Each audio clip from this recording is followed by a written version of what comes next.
Hi everyone, this is Erica from Gokce Capital. Today I'm going to bring another land investing case study to you because we get a lot of good feedback, or we did get a lot of good feedback on some of our previous case studies. So this one is about an abandoned house in West Virginia that we purchased for $3,000. Or did we? So it started with a mailer we sent to Morgan County, West Virginia. This is a very beautiful county. We love Morgan County. And we got a number of responses. One seller responded saying she was happy to sell us a 1-acre parcel for $3,000. Our estimation of market value was around $9,000, so we were happy with this price. We did our due diligence and we went back to her. And she then told us, oh, by the way, the property has an old cabin on it, but I'm still happy to sell the property to you for $3,000 because I'm not doing anything with it and I'm tired of paying taxes. Now, this took us by surprise, a cabin. So we went and we checked the assessor GIS, and there did appear to be a cabin on the lot.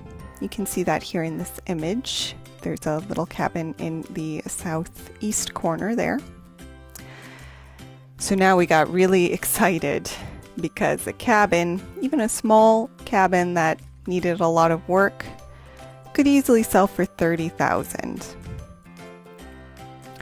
And we had heard of deals like this from other land investors, but we had never really believed them because we hadn't seen something like this ourselves. And so we thought, wow, great, now it's our turn to get a real home run.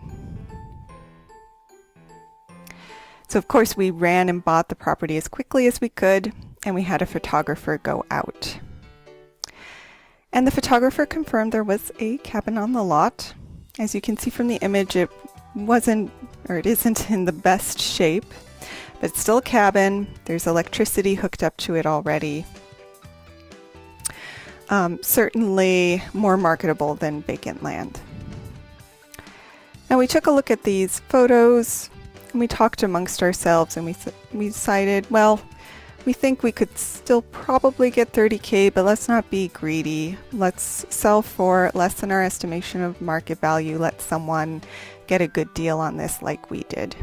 So we priced it at about $19,999. And as you might expect, within a day of listing the property, we got a ton of calls. And within 3 days, we had a buyer. And our buyer went out, he looked at the lot, he took a quick look, drove by, saw it from the outside, was really excited about it, said he wanted to put a hold on the property and move forward, but first he did want to come back with his wife and do a more detailed inspection. So he placed his hold on the property, and then he and his wife went back out and they tried to go in the cabin. Now at this point, things took a turn for the worse. The neighbor was actually outside. You can see the neighbor's house in white in the photo on the left center there.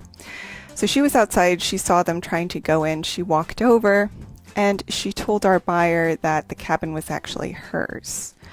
And he was able to take a quick look through the windows, and he saw that she had filled the entire cabin with boxes. So of course he gave us a call and asked us what was going on. And we very quickly called the assessor to try and figure out the situation as well. Now initially we thought that the neighbor was confused about the property lines because the assessor GIS did clearly show the cabin on the tax map for this property. But we called the assessor. We wanted to just clarify with them that it was their understanding that the cabin was on the lot. And it actually turned out that the assessor did not have a record of any improvements on the lot. So what they said is, well, likely our tax map boundaries are off, or they're not aligning with the satellite image well. And actually, unfortunately, this does happen a lot. The tax maps are somewhat unreliable in this sense. And nowadays we know better. But in this case, our seller had also told us that there was a cabin on the lot, so we went back to her to try and figure out what she knew or why she had told us that. Now, she had inherited this lot. It had been in her family for years, but she hadn't actually gone out herself. She was one of a number of siblings, and they decided that she could take the property. But she hadn't visited, and she hadn't done a title search when she inherited it.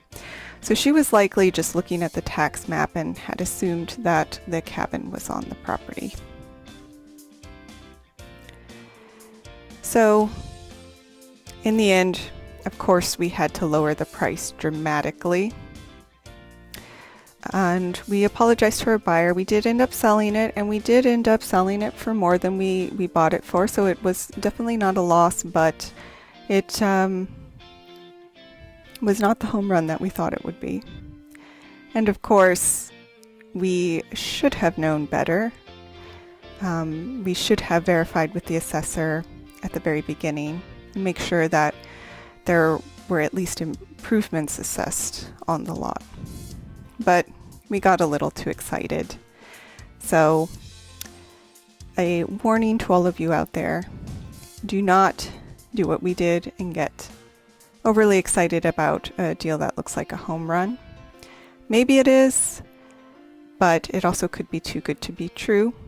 So triple check everything and just make sure that you are buying make sure that you are buying what you think you're buying. And that's it for now. Again, if you're not familiar with us, we are Gokce Capital. We buy and sell vacant land. You can check us out at gokcecapital.com, where you'll see all of our properties as well as our land investing program and our free land giveaway. And of course, leave a comment on this video if you found anything interesting. So thank you for listening, and more to come.